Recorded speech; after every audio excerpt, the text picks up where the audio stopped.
Topic है आपके पास differences between C3 and C4 pathway, ठीक है। और ये काफ़ी इम्पोर्टेंट क्वेश्चन भी है, एक सबसे ज़्यादा मतलब हाईली आस्किंग क्वेश्चन है ये, जो एग्जाम्स में आपके पूछा जाता है। सबसे पहले अगर मैं बात करूँ यहाँ पे, तो ये फॉर्मेट है जस्ट, और समझने के बाद क्या होता है, ये चीज़ें आसान हो जाती हैं। सबसे पहली बात यहाँ पे क्या है, जब C3 पाथवे के बारे में हम लोग बात करते हैं, पहले मुझे ये बताएंगे what do you understand by mesophyll cells. Mesophyll cell का मतलब आप क्या समझते हैं? रिप्लाई करेंगे उधर से। अगर कोई आपसे मैम पूछता है ma'am cells present in mesophyll chloroplast.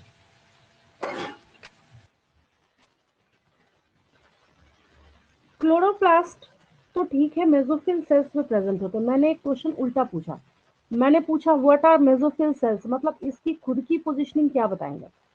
What are the positioning of mesophyll cells. Mesophyll cell कहाँ होगा अगर मैं ऐसे पूछूं तो?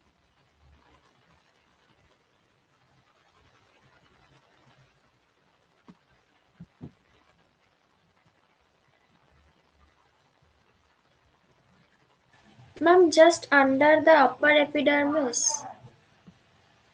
Between lower and upper epidermis या between upper and lower epidermis? Lower epidermis. Yes.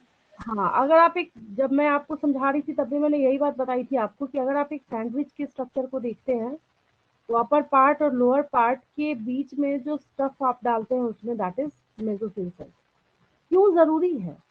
जरूरी इसलिए जानना है इसको कि जब आपको यही नहीं पता होगा कि मेसोफिल सेल्स होते कहाँ हैं, यहाँ लिखा हुआ क्या है, थोड़ा ब्लर है बट आपको उससे कोई मतलब नहीं है, सिर्फ आप समझने पे ध्यान दीजिए इसको। बोलने का मतलब ये है कि आपको यहाँ पे नजर आ रहा है कि ये वाला अपर लेयर है, दैट इज अपर एपिडर्मिस, नीचे इसके क्या है, लोअर एपिडर्मिस है। तो इसके बीच में जो मास ऑफ सेल आपको यहाँ पे नजर आ रहा है, दैट आर मेसोफिल सेल्स। ये क्या हो गया? मेसोफिल सेल्स हो गया। तो mesophyll cell is the site of C3 pathway. C3 pathway को जब आप समझना स्टार्ट करते हैं, तो पहला आपको पॉइंट जो है यहाँ भी फर्स्ट पॉइंट में C3 पाथवे में भी मेंशन करना है, site of occurrences mesophyll cells. आपको स्टेटमेंट बनाने की कोई जरूरत नहीं है, मैंने हर क्लास में आपको ये बात समझा रखी है, ठीक है। Then what about C4 pathway? C4 pathway में फोटोसिंथेसिस मेसोफिल सेल के साथ साथ बंडल शीट सेल्स में भी होता है।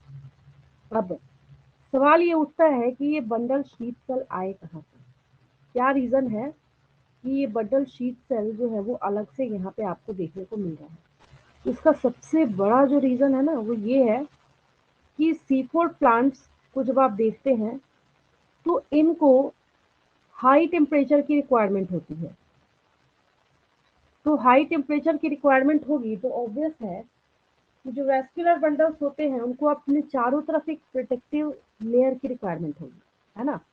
तो जब प्रोटेक्टिव लेयर की रिक्वायरमेंट होगी तो वो क्या करते हैं, वैस्कुलर बंडल्स के around around the vascular bundles बच्चों से बंडल शीट सेल्स जो है ये भी बहुत ज़्यादा पूछा जाता है, क्योंकि उनको ये भी समझने में डाउट आता है कि what is the positioning of bundle sheath cells, what are bundle sheath cells, what is the significance of presence of these bundle sheet cells in C4 plants। तो पहली बात जब मैं पढ़ाते वक्त आपको समझा रही थी कि वैसे प्लांट्स जो कि वैस्कुलर बंडल, सब देखिए ये बात यहाँ पे मानी हुई है कि ये जो यहाँ पे वैस्कुलर बंडल्स हैं that are xylem and phloem. Vascular bundle बोला जाने का मतलब ही है कि वहाँ पे जाइलम प्लस फ्लोएम आपको एक साथ लिखना पड़ेगा, ठीक है। और इसने क्या कर रखा है, अपने चारों तरफ ये देखिए एक एक्स्ट्रा जो है वो कोटिंग कर रखी है, दिख रहा है सबको क्रिस्टल क्लियर। इसने जो ये कोटिंग करके रखी हुई है दैट इज, क्या कहेंगे हम लोग इसको, that is bundle sheath cell. और यहाँ पे इसने क्या किया है, पूरा अपना एक लेयर बना के रखा हुआ है। तो बंडल शीट सेल्स जो यहाँ पे प्रेजेंट है, तो मजेदार बात ये है कि ये बंडल शीट सेल जो है ये खाली नहीं बैठा होगा, ये खुद भी क्लोरोप्लास्ट को कैरी करके बैठा होता है, ठीक है। और बीच में जो यहाँ पे अवेलेबल है दैट आर मेसोफिल सेल्स, वो तो खैर है ही है। तो पहला डिफरेंस आपने क्या याद किया, in case of C3 pathway the site of photosynthesis is mesophyll cells, while in case of C4 pathway the site of photosynthesis is in both mesophyll cells and bundle sheath cells। Bundle sheath sales को एक protective layer की तरह माना जाता है, माना क्या जाता है, ये दिख रहा है आपको, क्योंकि जो प्लांट ड्राई कंडीशन में सर्वाइव करेंगे तो ये जो वेस्कुलर बंडल्स है, कहीं ऐसा ना हो कि वेस्कुलर बंडल जो पानी के ट्रांसपोर्टेशन का काम कर रहे हैं, वाटर के ट्रांसपोर्टेशन का, तो वाटर ट्रांसपोर्ट होने के पहले ही बीची में क्या हो जाए, वहां से पता चला वही ट्रांसपिरेशन हो जाए उसका या कोई दिक्कत हो जाए, तो उसके चारों तरफ क्या है, एक प्रोटेक्टिव कवरिंग होती है, that is of bundle sheet. ठीक है, पहला पॉइंट क्रिस्टल क्लियर हुआ सबको? ठीक है, यस मैम। अब देखिए देन जब हम लोग बात करते हैं तो ये भी एक सिंपल सा डायग्रामेटिक रिप्रेजेंटेशन है, आपके बुक से है।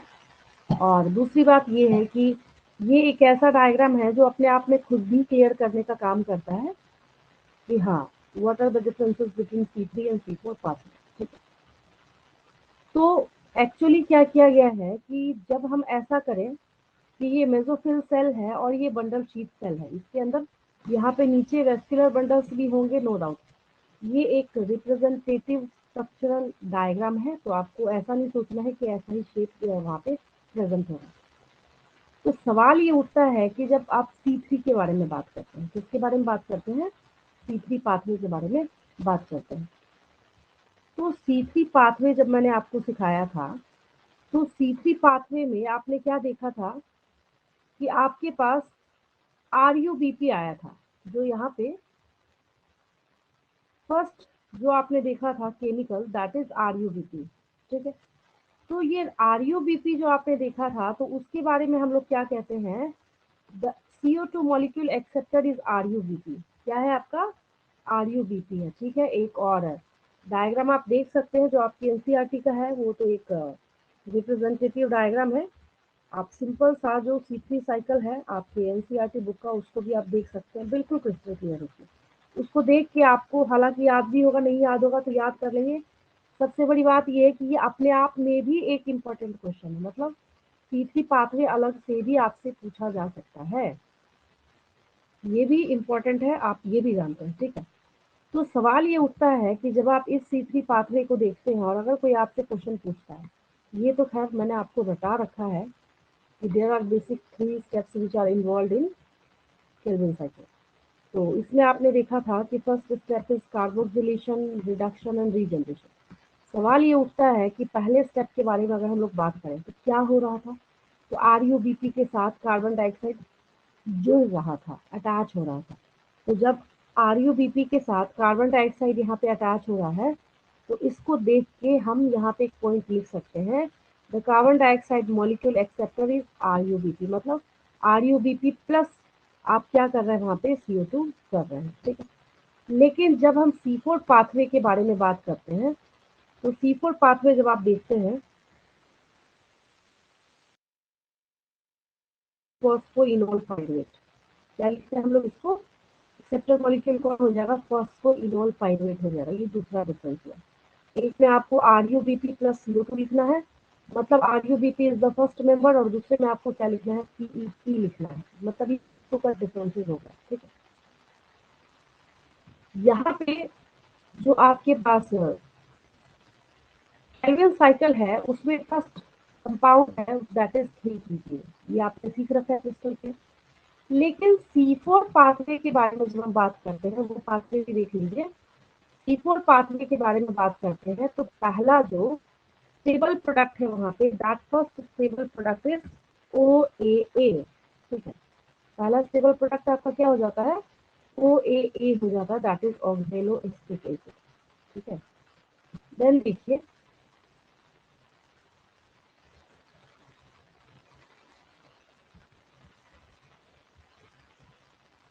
एक जब पैरा आया था जहाँ पे हम लोग फोटो रेस्पिरेशन के बारे में बात कर रहे थे, तो उस पैरा में ना क्रिस्टल क्लियर एक लाइन लिखी हुई थी, मतलब अलग से NCERT में वो लाइन नहीं है, लाइन ही दिया गया है जहाँ पे आपको एक बात बताई गई है कि C4 प्लांट्स जो हैं और जो C4 पाथवे शो करते हैं उनके पास फोटो रेस्पिरेशन आज तक देखा नहीं गया है, फोटो रेस्पिरेशन निगेटिबल है उनमें, ठीक है। जबकि जो C3 प्लांट्स हैं उसमें फोटो रेस्पिरेशन का रेट जो है वो काफी ज्यादा हाई देखा जाता है, और जिसकी वजह से क्या होगा, जैसे कार्बन डाइऑक्साइड है तो उसका लॉस भी होगा, तो जिसकी वजह से कार्बन डाइऑक्साइड को जब आप उसमें से कहीं से भी आप रिलीज आउट कीजिएगा, बाहर कीजिएगा, तो जिसकी वजह से क्या होगा, CO2 के फिक्सेशन का रेट क्या हो जाएगा, यहाँ पे कम हो जाएगा। तो यहाँ फोटो रेस्पिरेशन जब हो ही नहीं रहा, जब कोई चीज एब्सेंट है तो क्या होगा, कार्बन डाइऑक्साइड के फिक्सेशन का रेट यहाँ पे ज्यादा होगा। और बिल्कुल जीरो लेवल का पॉइंट कि अगर आप C3 पाथवे देख रहे हैं, आप किसी भी चीज को, मैंगो ट्री देख रहे हैं, गुआवा ट्री देख रहे हैं, आपको नॉर्मली आसपास के जो भी ट्रीज आपको नजर आ रहे हैं वो सब के सब क्या है, C3 पाथवे को फॉलो करते हैं, ठीक है। तो यहाँ पे ऑप्टिमम टेम्परेचर जो है वो 20 to 25 डिग्री सेंटीग्रेड, बस इतने पे ही स्टॉप हो जाएगा। लेकिन C4 पाथवे के बारे में जब हम लोग बात करें तो मैंने आपको पहले समझा रखा है कि ये ड्राई कंडीशंस में सर्वाइव करने वाले प्लांट्स हैं। तो C3 प्लांट्स के एग्जाम्पल के बारे में अगर हम लोग बात करें तो राइस, बीट, पोटैटो, कुछ भी आप लिख सकते हैं जो आप जानते हैं अवेलेबल है आपके आसपास। और C4 प्लांट्स के बारे में अगर आप बात करें तो यहाँ पे शुगरकेन है, ट्राइबुलस है, एमेरैंथस है, ये सब क्या है इसके एग्जाम्पल। मेल तो आपके मेल सोर्गम तो NCERT में दिया होगा, ठीक है। तो आपसे एग्जाम में पूछा जाएगा what are the differences between C3 pathway and C4 pathway. अगर सिर्फ 3 मार्क्स का क्वेश्चन होता है then your answer is this, लेकिन अगर 5 मार्क्स का क्वेश्चन आपसे पूछा जाता है तो आपको करना क्या होता है, अपने एग्जामिनेशन की शीट पे एक पेज लेके ये डायग्राम भी आपको बनाना पड़ता है, क्योंकि यही डायग्राम है जो क्रिस्टल क्लियर सारी चीजों को, और आप यहाँ से देख के लिख भी सकते हैं, ये भी आसानी है इसको बनाने का, सबसे बड़ा बेनिफिट ये भी है, ठीक है। अब कोई डाउट किसी को इसमें समझ आया, differences between C3 and C4 आपने Yes, समझ ma'am. आया?